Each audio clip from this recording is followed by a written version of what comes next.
Okay, this is Agree to Disagree, episode 7645, and I'm here with Lucas Pitch. How you doing? Hey, Nick. I'm always really bad at introducing these, and also I was told by two consecutive people pretty recently that I need to rename my podcast because there's not enough disagreeing going on, and that's just gonna continue this episode because I'm basically having you on just to be like, hey, what do you do, and tell me about it.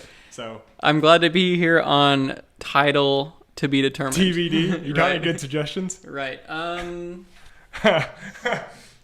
We'll table that for that's later. That's gonna be podcast number 7642 is gonna be you and Tanner, and we're just gonna bounce podcast titles. Oh yeah, there you go. Yeah, that'll be great. But I'm looking forward to that one. I'm having Lucas on to talk about the riveting topic of supply chain, and I relate to that because I work in the riveting field of civil engineering, more specifically the riveting field of getting stormwater and poop away from buildings. So my job is not a ton of fun to talk about. But yeah, so supply chain, I know, what did you go to school for? Like, what did you major in? And how'd you get where you're at? Right, yeah. Well, I work in supply chain now, and in school I majored in supply chain management and international business. Okay. So that kind of directly correlates. I didn't realize. I thought you were like a generic business degree or something else. But yeah, that's awesome. That's cool. That's one thing that I'm learning about this field specifically is that you don't need a supply chain degree. Yeah. It's a lot of problem solving and understanding sort of broader market conditions and how they might affect something on a small scale. Okay. So, like, for instance, at the company that I work for, we're hiring for people who might not have a supply chain background because there's so much problem solving involved that you might not need to have a degree in it. So it's a little more flexible in that regard. But yeah, I went to school up at OU with our mutual friend Tanner. Attaboy, yeah. And studied supply chain up there. My main focus was on international business. Oh, that's cool. Yeah. That's what I knew that I wanted to do. Did you have like this picture in your head of like Hong Kong business meetings and just going to fancy like, is that what you were picturing? Right, always wearing a suit. When you say international business, that's what I think of. I think of a super fancy meeting in like an Asian city. Right, yeah. Super nice. Yeah, with translators, or everyone's wearing black suits and white shirts, black tie. Is that what's in your future? Is Probably that in the 5-year plan? I dress like this most days. But I would love to be able to work abroad. I did briefly. I had an internship in college when I studied abroad in southern Spain. It was a data analyst internship, but it was primarily in Spanish. Yeah. And I didn't grow up speaking it, so it was like a huge learning curve right off the bat. Like, okay, I'm fascinated about international business and global trade, all of that good stuff. And I'm put in a situation where I don't speak the language and have to integrate into like a small company, figure out what new vocabulary, how people talk to each other and communicate. Like, you get really good at like communicating now in our current language. Like, I'm like 25. Yeah. And I feel like I sort of have figured out how to talk to people. That's a good like made it to 25, can converse. Right. But yeah, that was a big learning curve. But one thing that I've always looked forward to, and it's like, I didn't know what I wanted to do growing up, but I knew that I wanted to talk to different people. Oh, that's really cool. So that was going to be my follow-up is, again, so supply chain to me, if I'm coming out of like high school or middle school, like how on earth, like did you know going into it exactly like, hey, I want to use this to do X, Y, and Z, like you said, like talk to a bunch of people? Or was it like a placeholder degree, or did you go into the degree for certain classes? Like what led 17-year-old Lucas into supply chain as like your choice? Man, fantastic question. I wish I knew what 17-year-old Lucas was thinking. 17-year-old Lucas didn't know what the heck was going on. Yeah. I had no idea what I wanted to be when I was younger. Yeah. Like, I always thought that I didn't picture myself growing old. I thought I'd like tragically die like young in like a car accident or something, or like right. And so I didn't have a like you have like friends who are like, I want to be a doctor, I want to be a lawyer, I want to work in social services. Yeah. I had no clue what I wanted to do, so I just went to college and sort of figured it out from there. Yeah. And did that whole path of like, okay, what do I like in my classes? What do I don't like? Like, what about you? Did you always want to be a civil engineer? No, heck no. That's actually a cool question. I never get questions back, so that's awesome. No, so when I was a kid, for a really long time, I wanted to be a vet early on. I actually now this is not even a secret anymore because now my millions of viewers will hear this. Hello, millions of viewers. Yeah. I went to horse camp when I was in kindergarten, and so I literally went to this camp where for a week I basically just cleaned poop and I swept stalls and I got to brush the horses and stuff. And I thought that was the coolest thing. And then I guess me and my partner at the time were the best at cleaning the poop and sweeping the horses and stuff. So we got to, at the very end, we got to ride the black stallion at this little horse farm in, I don't even know if it was a horse farm. It was in Missouri, which is not like the horse land of America. So I don't know what they were doing. But yeah, so for a while I wanted to be a vet. And then I don't know why I transitioned out. I would have been really bad with blood, and I would have been really bad just operating in that realm. But then I moved towards, it was like the same period as a kid I started playing Roller Coaster Tycoon and stuff. And so I moved into, okay, I don't want to be a vet now. Now I want to design stuff. And at the time, that stuff was golf courses and roller coasters, which I don't know if there's a person alive on the planet today who is in both of those markets simultaneously. Those don't work together. But that's what I was like. We'd go to dinner, and on the back of my menus, yeah, I guess, yeah, it's probably right. Scribbled in crayon. Yeah, on the back of the nice menus. No, on the back of the kids' menus, I would sketch out roller coaster designs. I'd sketch out golf holes, and then as I got into middle school, I would start designing full scale golf courses on a poster board because I didn't think computer or I thought, oh, I just need bigger paper if I want to design more than one hole. And so yeah, and then I guess that long story, I always. Then moving into high school, I was in the engineering architecture ballpark, but it was probably at the time more money motivated almost, which spoiler alert for anyone considering civil engineering, don't do it for the money. It's not the money field. But yeah, it's still cool. There's a lot of problem solving, but that was kind of my route. So. Right, playing Roller Coaster Tycoon. Yeah, it got me to getting water away from buildings. So and there's already a reoccurring theme of poop. Yeah. Cleaning horse stalls, wastewater, right? Yeah, that's funny. That's hilarious. Okay, so what do you when I hear supply chain, obviously a couple months ago it became a big thing where everyone was aware of it for a month, and then people stopped being aware of it. But I genuinely what all does that entail? So in your day-to-day job, what are you worried about? What are you focusing on? Yeah, what are your main responsibilities? Right. Great question. So I work for a freight forwarder, which a freight forwarder is a company that facilitates global trade. So or not even global trade, it can be global trade, domestic trade, whatever. Everything from trucking from here in Dallas up to Oklahoma City, or from Shanghai to Chicago. So what I do on a day-to-day is I work with a number of clients. And so my title is Client Solutions Associate, and it's sort of like a supply chain consulting role. So we're partnered with companies who have their manufacturing in Southeast Asia. Yeah. And they want to get their finished goods over to the United States to be sold in stores. Yeah. So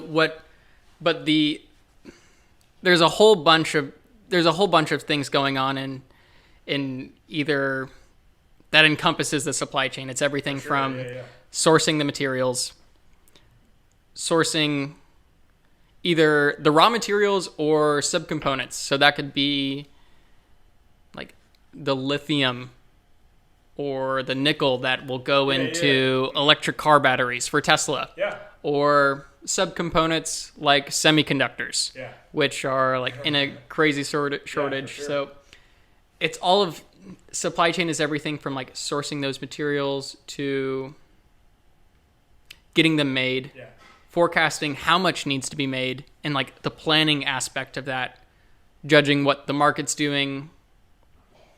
If I'm, like there's it's such a tough job to be forecasting and demand planning right now, and we can maybe talk in that later, but this is just a high level overview of like, okay, there's all like the sourcing materials, planning, forecasting, the transportation, getting it to the final place of delivery, and then let's say you don't like the product that you get, returning it back to the store, and what happens once you return it and you give them your receipt and it's over. There you go. There's that's sort of like a broad view of sort of the things that encompass the supply chain. Yeah. And there are obviously like entire companies dedicated to each specific aspect of it. Each like cog in the wheel almost. Right. Yeah. So then what, I guess, are you...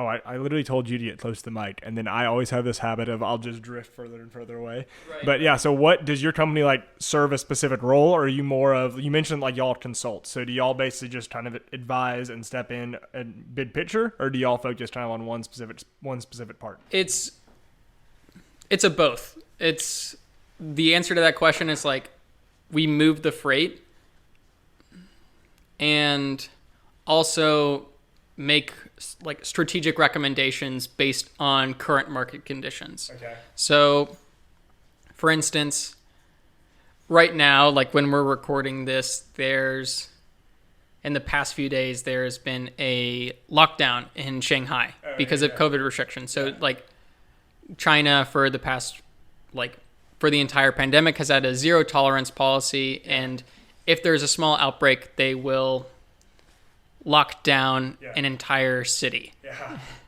Or if there's like, I think we saw it maybe in the port of Ningbo, which is China's either second or third largest port, where there was one confirmed case of COVID a few months ago, and they shut down the port for like the whole port for like 3 weeks. Yeah.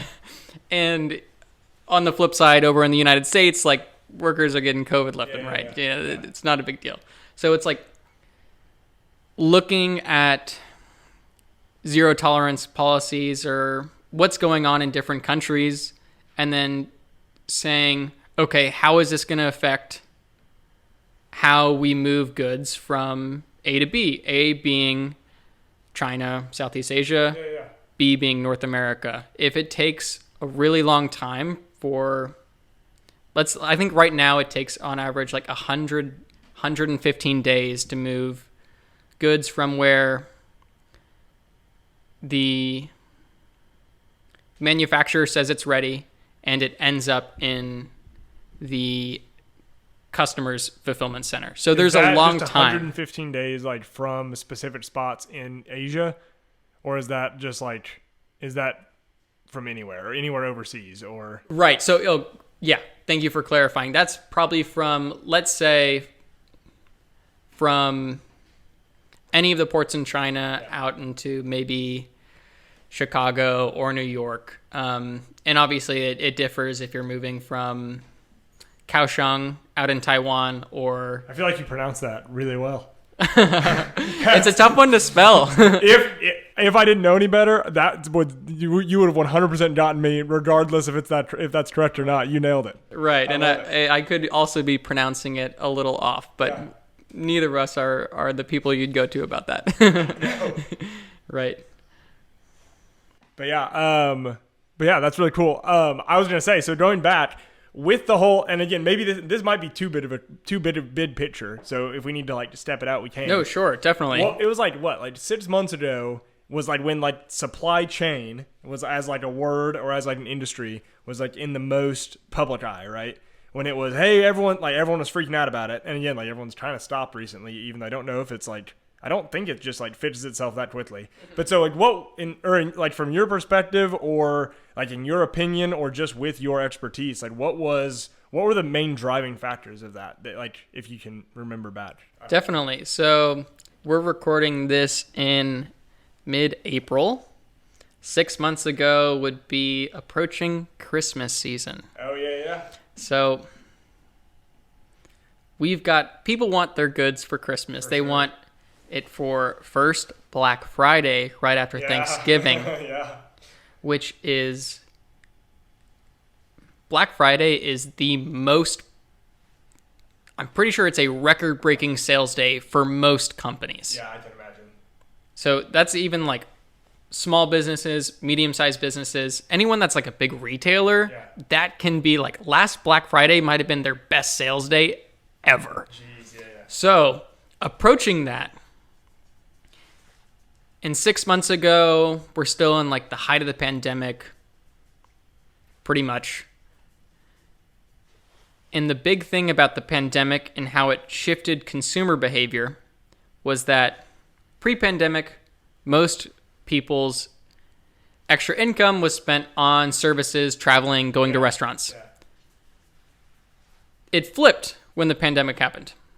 People predicted at the start of the pandemic that, well, people are staying home. They're probably not going to buy as many things. Yeah. Oopsie daisy. They bought everything and they ordered everything. Yeah.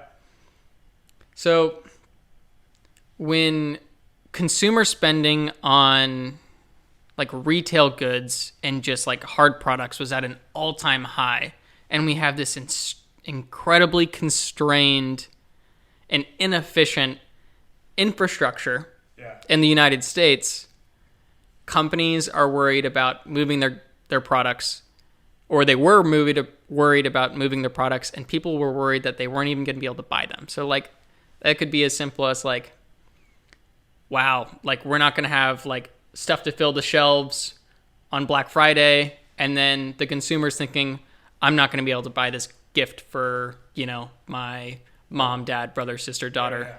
Yeah. So was it mainly like was it, because I remember we talked about this, the whole like backstory, like the whole reason like I'm like, oh, it'd be really super cool to talk to Lucas, is we were at it there was some event afterwards, but we went out and basically got burgers and like a beer for lunch. And it was like, and we were talking like through this, and I remember like, I'm like, oh, this is super interesting, or at least I was super interested in it. And I remember you talked about it was a shortage of, it wasn't the shipping crates, but it was like the like the beds chassis trailers. Exactly. Yeah. So was it more of like a ability to not get goods from China to LA, but the actual ability to get goods from LA to Dallas or whatever? I don't. Yeah. I'm No. butchering Yeah. that, like, yeah. You're totally spot on. Okay. The consumer spending on goods was up. Let's say, it's probably off by a little bit. Let's say it's up 20% from pre-pandemic levels. So there wasn't, and still isn't, an extra 20% of capacity to move those goods. Oh yeah, for sure. So there's not an extra 20% of empty space in ships moving trans-Pacific. There's not an extra 20% of capacity at the ports in Los Angeles or Long Beach or Seattle, Tacoma. There's not an extra 20% of trucks or truck drivers or chassis trailers, which chassis trailers haul shipping containers. So if you have this increase in demand in an infrastructure that can't support that increase, it's just going to lead up to a bottleneck and increase delays. And that's sort of why the supply chain became a buzzword for a while leading up to Christmas. Is like there was this insane bottleneck. If you're in Los Angeles and you're going to the beach, you're seeing vessels parked outside and they're maybe ruining your view. Maybe you can't see Catalina or whatever, but but yeah, that's sort of what was going on back then. Interesting. So okay, so then is it a like post trip? I'm two questions, and so you can go one or the other, or we can come back. So then, like post Christmas, did it just go away just because of like reduced demand? No. Or it's okay, yeah. So yeah, what's going on now? Or what happened post Christmas? Well, let's see. I think in January, all the stuff that didn't get delivered in December finally got delivered, and it's just sitting in shelves and went on sale. Nice. So yeah, look out for that. But now it's not like we've built a a new ship. Yeah, We haven't. There's like a tapering number of ships being built that it's like the same amount of vessels that are retiring in like 2022 they're only replacing them with the same number of vessels. So it's it's not like there's more capacity on the market. Yeah. Consumer spending is sort of tapering right now, and okay, this is kind of fun. So Okay, let's do it. okay, so maybe not fun might not be the right word. Maybe let's see how it pans out, because if people were forecasting, if you're forecasting for toys for Christmas. Yeah. Last year, people are spending a lot more on goods than they are on services. Mm-hmm. And you have to, with such a constrained market, you're having to forecast so much further in advance. Yeah. That's a really tough job. For sure. And you can be wrong. Yeah. You can be very wrong. Yeah. So one thing that we might be seeing, or I hope we don't see, but it's going to be like what's coming on in the next like 6 to 9 months is who ordered too many goods, who ordered like too much inventory, where as consumers flip back and we spend more money on going out to restaurants, traveling, on services, and we spend less on goods, like what's that going to happen for companies who their warehouses are just full? So that's sort of the question is like, where are we now on that, like just on the consumer side, because the U.S. infrastructure isn't really changing. Yeah. So I was going to say, this is my second question, and it sort of ties in from a civil standpoint, but I'll wait on that. How do you mentioned forecasting and stuff like that. So how, if you have this 20% increase, but it's temporary, and it's going to take time for sure, but it's going to take time to build the ships. It's going to take time to build, I don't know, the chassis trailers are probably quicker than a cargo ship, but it's going to take time to get those. Well, I think like 90% of chassis aren't made in the United States. And then there's a tariff that was on those chassis trailers in the last administration. Where are they made? I think a lot of them are made in China, and there might have been, I think that there was a high tariff or either a ban on those imports. So we're not for whatever reason, we're not importing more chassis trailers. But go ahead. But so how, I guess the question, and maybe I'll flesh it out a little bit after, the question is like, how do you plan ahead for that? Because like, for example, if obviously, like, no matter what, I'm assuming there's going to be population growth, and you're going to have, like, I'm assuming we don't have the same number of cargo ships today as we did in 1900, because population's grown, therefore, like, there's going to be more goods. So obviously, like, part of just like a normal forecasting is, okay, there's going to be growth, there's going to be more goods. But when you have like an artificial spike, or at least maybe a semi-artificial spike, or if all of a sudden the entire world, there's a 20% increase, and I say, okay, well, I'm going to go full bore trying to build everything to plan for that 20% increase. What happens if then for the next 15 years, maybe there's a 20% spike over 5 years, and then for the next 15 years, while like the rest of the world catches up, like you've essentially paid for all of this extra inventory with the plan that it would be utilized, but it's sitting there not being utilized for 15 years. The flip side is if you say, well, I think that's going to happen, and you sit there and you just don't do anything, and then, well, the people who are like wanting their Christmas stuff, it's like, well, too bad. We would have to spend a lot of money and put a lot of risk into potentially, I don't know. Yeah. How do you force all that? That's just what's going through my head as an ignorant person. How do you forecast that? Like, how do you plan for something that could be just like a temporary spike, or it could be lasting? Does that make sense? I'll tell you that I'm glad I don't do forecasting. That's a tough job. So to answer your question though, I don't know. There are so many things that you have to factor in, and companies, because of like the increase in delay, they can't be as agile. Yeah. if it takes 115 days to get something from Shanghai to Chicago, and before it took 50, then that time has doubled. And if it takes 50 days, which pre-pandemic, maybe that's how long it took roughly, which still sort of felt like a long amount of time, you can make more decisions.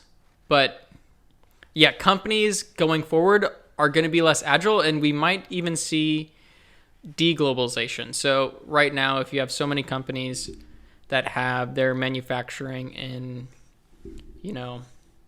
Vietnam or northern China or in like the Philippines or something, then we might see companies start to vertically integrate and control all aspects of their supply chain and their production. Like I think like last week, Elon Musk tweeted that they might start looking into mining for lithium because they want to be able to control that aspect more so that they can plan how many batteries they make and how many cars that they make. Those are just like constraints that you have to operate within. And if you can vertically integrate or move manufacturing, if we're in North America, if we can move manufacturing back to Mexico, then back to Mexico from like, let's say Vietnam, then like you have way more control because it's way closer. So then you can regain that agility and that flexibility. That's super interesting. Yeah, and this is sort of off topic, but this is always I always thought this was really cool. And it's like the civil, like you're talking about infrastructure as well. And I kind of want to follow up on that and like see like what from your perspective, like what would it, well, so first of all, like from first question is like from your perspective, like what do we need to do to improve that? And but then also something that I always thought was cool, and it seems maybe it's related. In there was a Top Gear episode once, and they were in like it was like Laos or Cambodia, I'm not sure, but it was this really cool idea where this country had built all of their highways basically projecting 50 years into the future. Maybe it was 20 years.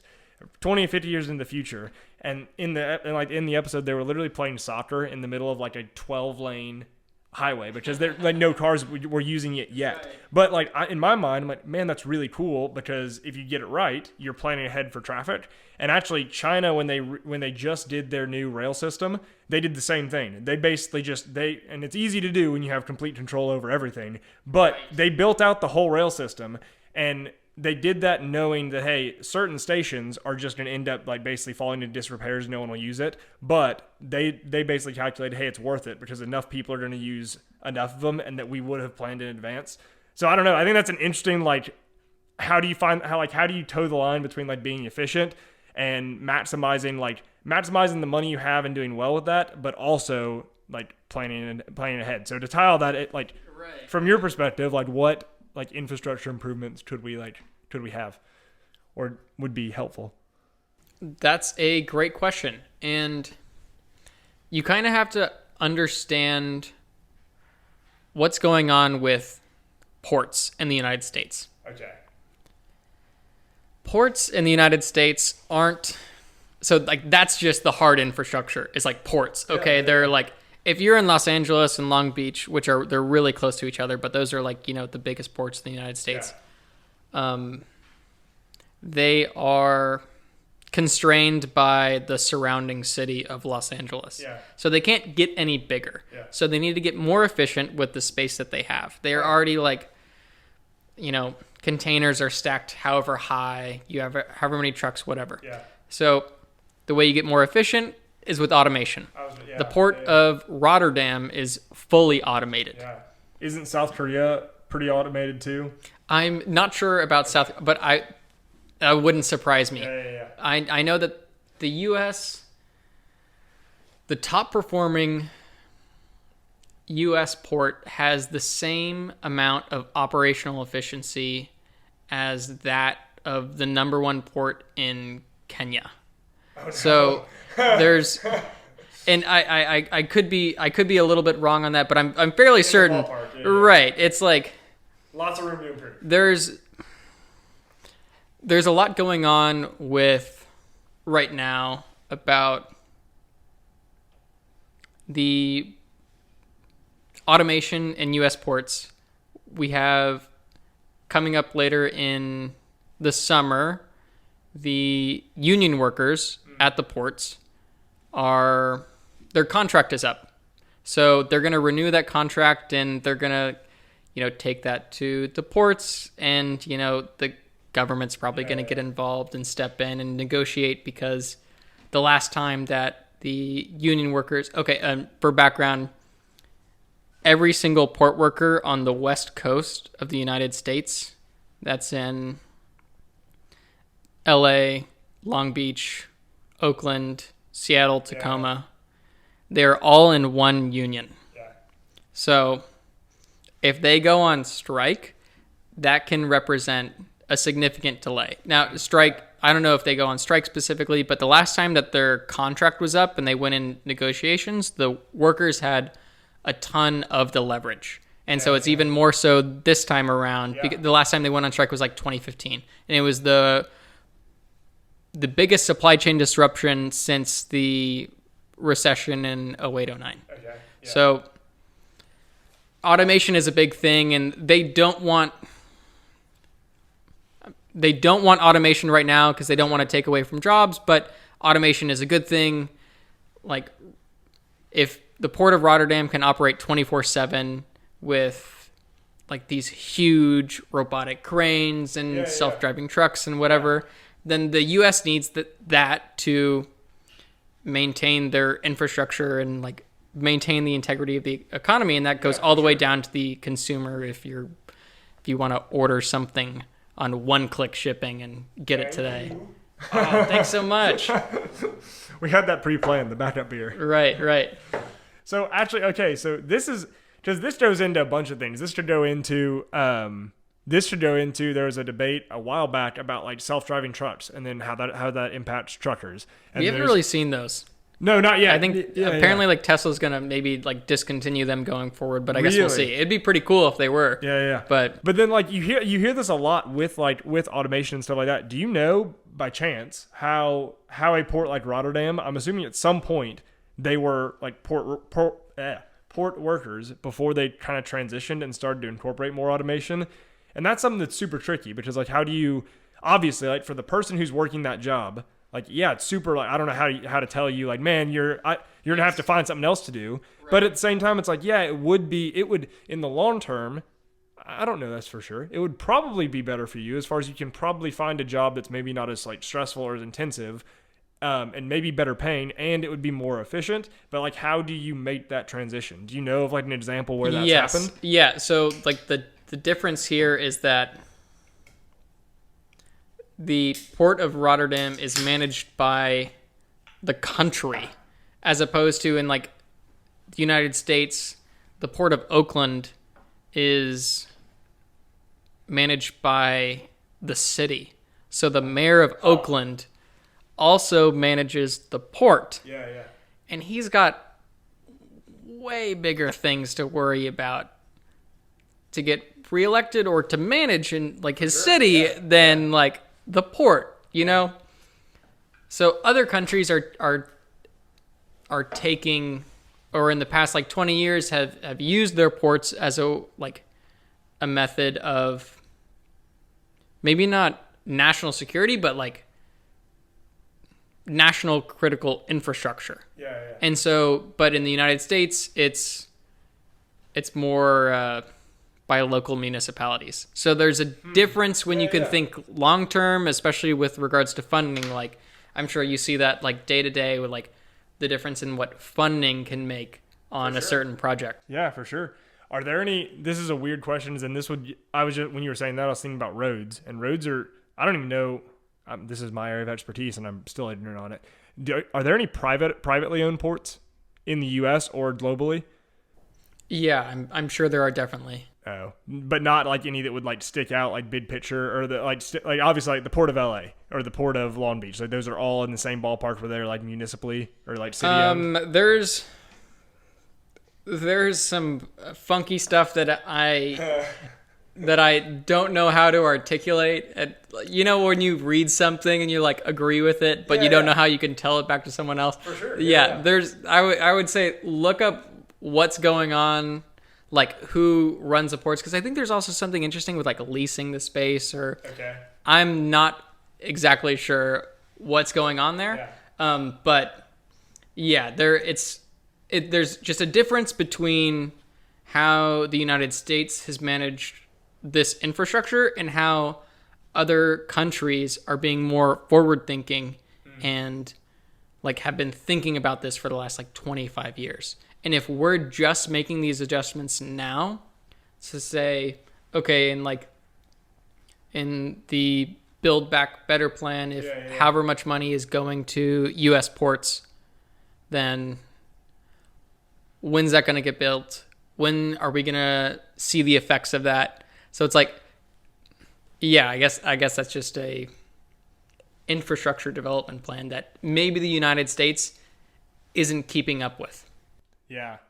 Dang. Yeah, and that's such a tough problem. Just again, from a civil standpoint, it's the same thing. It's like it's hard to. I don't know, and we've never. I don't think we ever spent a lot of time talking about this. I don't know where we would fall on the like spectrum of just like government and how government, like what government's role is. But for me personally, I've always been hesitant to want to give the government power to do stuff. But at the same time, when you start to talk about something like infrastructure, it's like, it's really really hard to convince like a lot of people that like, hey, it's good to put money into this thing because of what it will bring in the future. It's like, well, yeah, but like, how is this highway system that's not going to be completed for 10 years? Like, how is it going to, there are more important things to deal with now. And it's like in a lot of instances, yeah, maybe, but if you don't think about this thing now, it will become like progressively more important. And then you'll get into a situation where, hey, we should have built this 10 years ago. And now we're 10 years down the road. It's still going to take 10 years to build. And you're sitting in rush hour traffic. Yeah, we still, it was the thinking, funniest, why didn't I vote for this guy? It was the funniest thing because Emily and I have laughed about this. I was reading an article. People love to complain about everything. I was reading an article at one point a couple years back about there were people in Austin complaining about the construction on I-35. And they're like, man, traffic's horrible. Why are we doing this? And I'm like, y'all, the traffic got to a point where it's this bad. Like, we have to fix it. And it's going to suck. It's going to suck while we're fixing it. But like, it's going to like either the road just gets more and more and more congested, or we got to go in and just do something to fix it. And I don't know. That's just, I think those sort of overlap. Yeah. I don't know what to do with it because I don't know. I'm sure if the government completely ran infrastructure, there'd be a lot of things where they would waste money, but it's a tough thing, and it's definitely something we need. And it's really really hard to convince people that like, hey, yeah, get excited about redoing this port or redoing this road when there's so many other things that are more exciting. Right, or like revamping a wastewater treatment facility. Yeah. The poop. Back to the poop, baby. Yeah. Oh my goodness. Totally random, and actually going way back. The ship that got stuck in the Suez Canal. The Evergreen. Yeah, was that like is that related to what we saw before Christmas or no? Are those two things totally separate? Or were those like, was it a cause and effect type thing? Well, there were definitely like measurable effects of the billions of dollars that were either on the Evergreen or the like 100 vessels waiting in line behind it to get fixed. But I think that was in like, that may have been a couple that was like in 2020, but it was earlier, and I think things clear up by then. Yeah. You know, I don't remember the specific month that it happened in, but it didn't have an effect on like Christmas, you know. So then I think, and we touched on this, I guess two parts. Are we still having the same issues now as like from a supply chain standpoint, or has it cleaned up a little bit? And then also in response to like the chassis trailers, like as far as like you and your company are aware of, have we like started building more of those, or is that still something that we're trying to figure out? Right. Just about the chassis trailers, I don't know about that. Yeah. But with regards to, I guess, backlog or delays, things aren't getting worse. Yeah. They're just not getting much better. Right. And if you think about it like I don't know. I don't think I can come up with a good analogy here because there's never a perfect analogy. But yeah, things aren't getting worse. They're just not getting much better. Yeah. Okay, and then also, this is a fun... I don't remember where I first heard this question, but I've always liked it. Okay, so if you were made president tomorrow, someone snapped their fingers, and now, okay, you're president... And Pizza Fridays. Fridays. Yeah, you're not just president. You are dictator of the U.S. You can do whatever you want. Like, what would you... And maybe this isn't the first thing you address, but if you're looking specifically at, hey, we've got infrastructure supply chain problems, what's the first thing you do? Are you going to, like, start automating ports? Oh man, if I'm the president, dude. No, dude, but you gotta focus on this. You don't get to do any cool things. You just have to say, okay, no fun stuff. No fun stuff. Dang. Supply chain infrastructure, topic number 1. Once you figure that out, you get full reign. Oh man, yeah, automating the ports would be cool. Yeah. I think we're just in a different generation where we're more open to. We're more open to, like, robots. Like, we carry around a phone every day, like, whatever. We've grown up with that. Yeah. And so it's not about as much maybe replacing or eliminating jobs. It's like, okay, maybe if these certain jobs that we can automate might not provide the best quality of life for these people, and if we can educate more people that they can, this is not my area of expertise is in public policy, but if I was made president, dude, Pizza Fridays, man. Come on. And everything's solved. That's funny. How long have you been with your current company now? I'm coming up on 6 months. Oh, attaboy. Yeah, so yeah. You're in the swing of things now. Yeah, I'm sort of figuring out how to do my job. Okay, so then if literally you're talking to one, average person comes up to you off the street and says, "Hey, what's the coolest thing you do?" Okay, so what's the coolest thing you do? Oh man, what's the coolest thing I do? Mm-hmm. I'd say the cool factor is sort of getting a closer understanding of how, like, broad market trends change. I think that's really fascinating in how, like, companies can adapt, people can adapt, and seeing all that happen in real time. And then, okay, like, if I'm talking to one of my clients who they manufacture product X, you're getting it on your shelf like 5 or 6 months later. So being able to see the decisions that we make allow them to save money. If we're partnered with these companies, then we want them to outperform their competitors because we're providing them this service. Yeah. I'm saying, like, okay, I'm making these strategic recommendations that, your competitor isn't getting. Yeah. And we're going to move this in a certain way, and we're going to save you X amount of money compared to what your competitor's doing, and maybe in the long run, you'll edge out in front. Yeah. So I think that's really cool, like, on a day-to-day problem solving, to have these, like, long-term effects. And working with really cool companies, and you get to, like, work with these people who really know what the heck's going on. Yeah. And then I guess, bid market conditions, and it probably haven't had enough time yet, but COVID bid picture, what are, like, or how are y'all seeing, or what are some of the bid, like, do you think there are going to be, like, permanent consequences or just more temporary, like 2 to 5 year? Like, what are y'all seeing? Like, what has been y'all's observations as far as, like, how COVID has particularly impacted, like, how people get their stuff, if that makes sense? Right. I think we touched on this earlier, but companies going forward might look to more, like, vertically integrate. I think it's resource or reshoring. Reshoring might be the term where you bring manufacturing that was currently offshored back to where your central hub is, or where your headquarters is. So we might see more companies bringing their manufacturing back stateside or in North America or in Latin America. We might see growth there. There's a lot of things that companies can do to adapt their forecasting, planning, and look at these huge macro trends. And previously, companies were operating in a very lean method. So if I need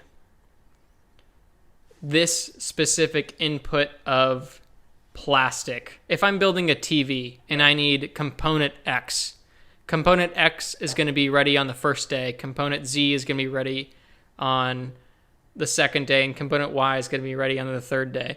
I flipped up the numbers a couple. I think I said X1, Z2, Y3. Either way. Companies were operating super lean beforehand, and going forward, they might add a little more cushion, a little more safety stock on shelves. So that's one thing that we could maybe see going forward is these companies making changes where they can still maintain their agility, but also maintain control over their production.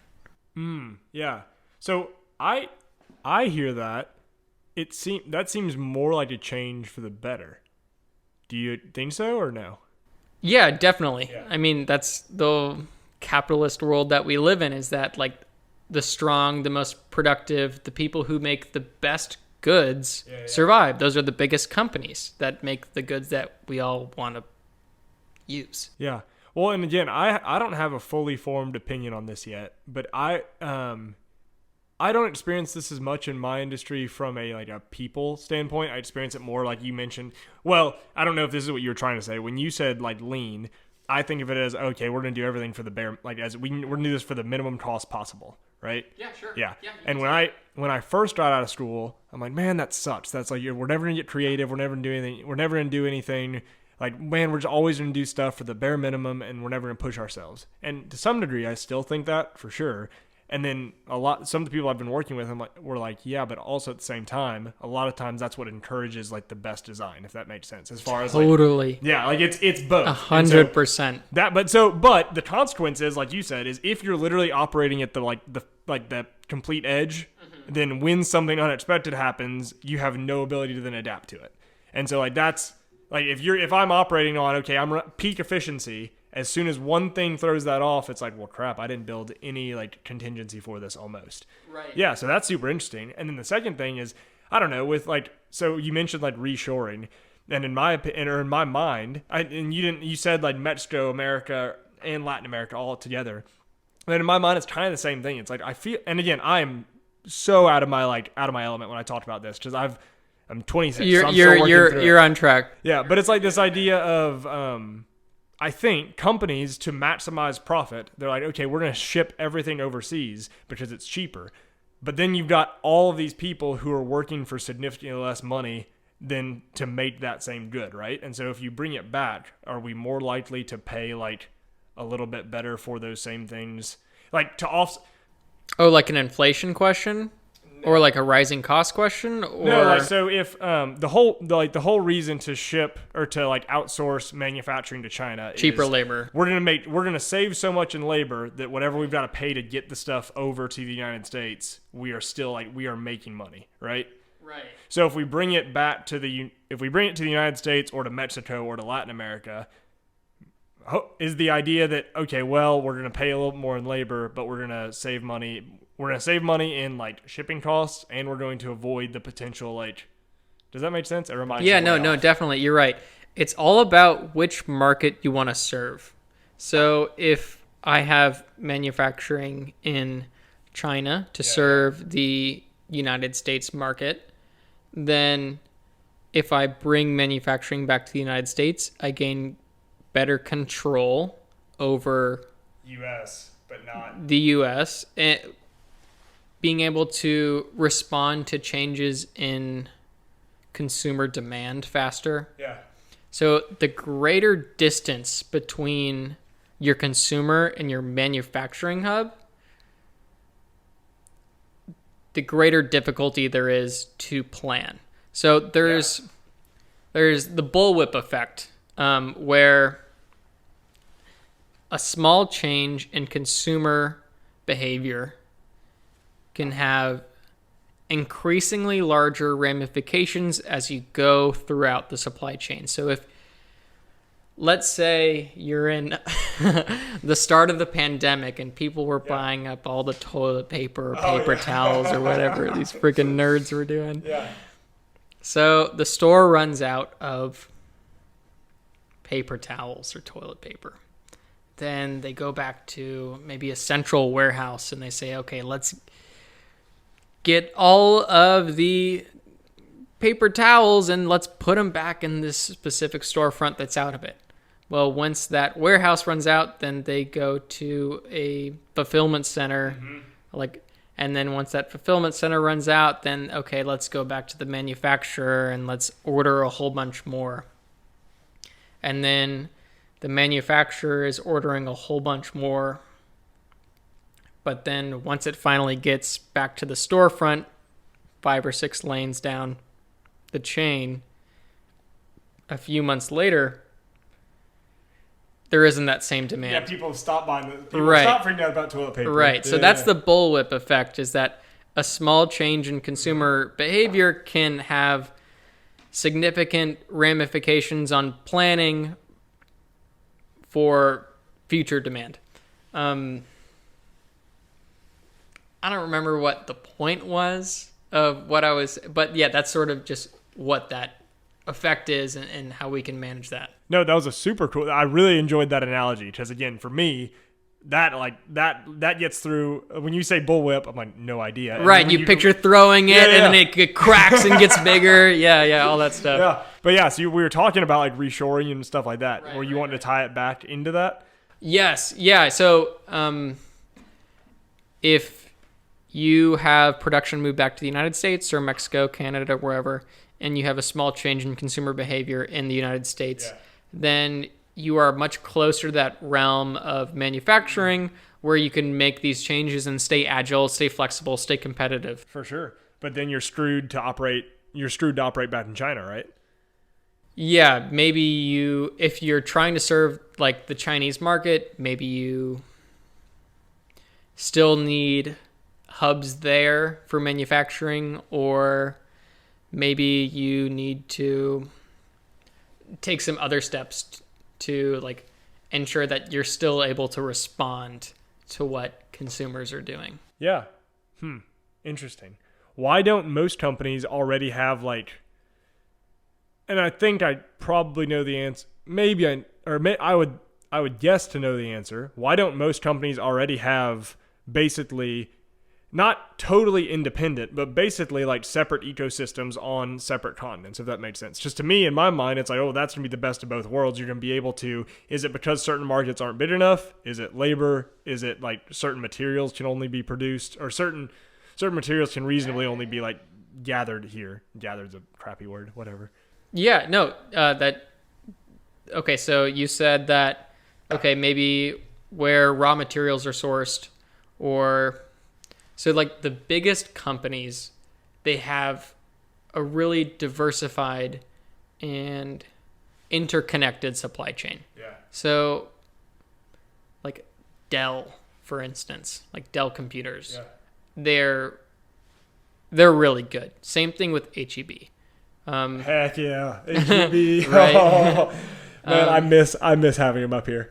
Right. Okay, sorry. Oh, no, they're the best. They're so good. But they're also Central Market. Central Market. Yeah, but Central Market's too dang expensive. I love Central Market too. Don't get me wrong, but I can only buy like 5 items because I went down and spent $63 on milk and eggs. Sorry, go ahead. Yeah, HEB and Dell, interconnected supply chains.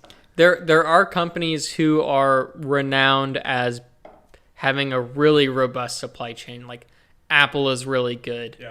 Obviously, like they can do basically whatever they want because they have complete control. Yeah.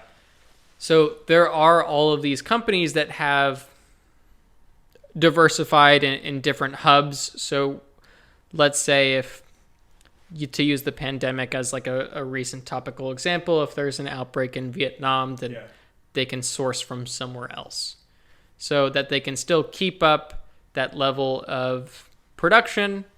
But yeah, it's like, how much do you want to spread yourself? Like, can you spread yourself too thin? The answer is like, maybe. Yeah.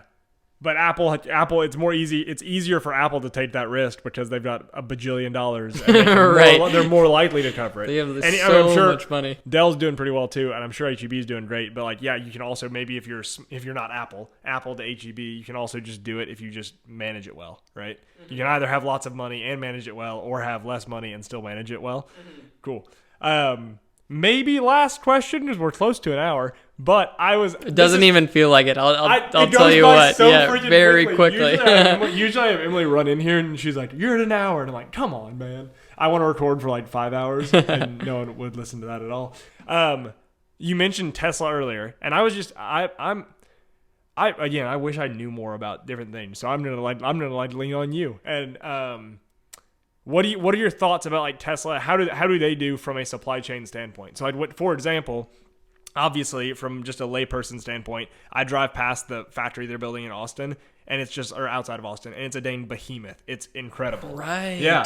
Is the whole, obviously every company. That thing is huge, right? No, like absolutely huge. Oh my gosh. It's in like, it was funny. We drove past it and I hadn't even read about it or anything. And I was like driving past and like, this has to be Tesla or Amazon, because it was just like on a scale just different than anything else I've ever seen. Right. Crazy. It's like taller than that hotel in Dubai.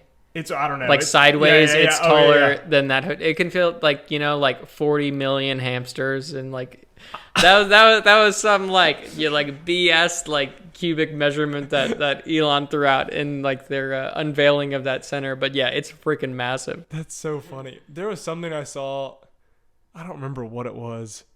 There was something I saw the other day where it was like, there's a meteor hurtling towards Earth that's the size of 19 giraffes or something like that. And it's like, that's a funny measurement. I don't know. But yeah, so like with Tesla, like I don't know, was their whole, everyone has to have factories and places to manufacture, period. So maybe it's just, they were just thinking about that, and they were thinking about like, how can we plan for the future? But is the whole deal with like the gigafactories or the bigger factories in general, is that Elon and Tesla thinking, is that supply chain driven? Is that thinking, hey, we want to be able to like in the future be able to have like lots of production capacity? Right. Yeah. It's a scalability. A scalability question where like they want to be able to meet, like, if I think Teslas are super sick cars. Yeah. They're super freaking cool. I would love to have a Tesla. That'd be freaking rad. You can ask Lane to. I know. It's like, hey Lane, can you give me a ride, bud? Lane, can you pick me up? I'm scared. It's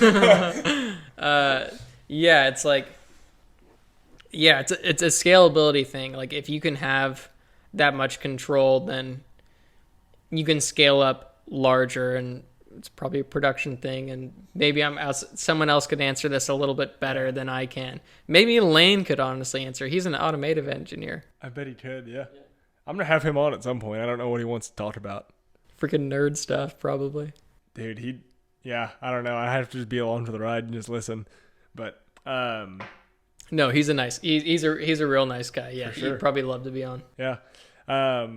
Last thing I asked, like, favorite thing. What's been the most surprising thing, or what has been the most surprising? You mentioned like you really enjoy learning about like big markets and how they change, right? Right. What's been the most like surprising thing as far as like in your first 6 months, or being out of school and getting into supply chain? What's been different that you learned from school going to like the professional field, or just what's been the most surprising thing about what you do? Right. So I guess, so before I came to my current company, I was at a previous forwarder for a bit of time. It's just honestly interesting.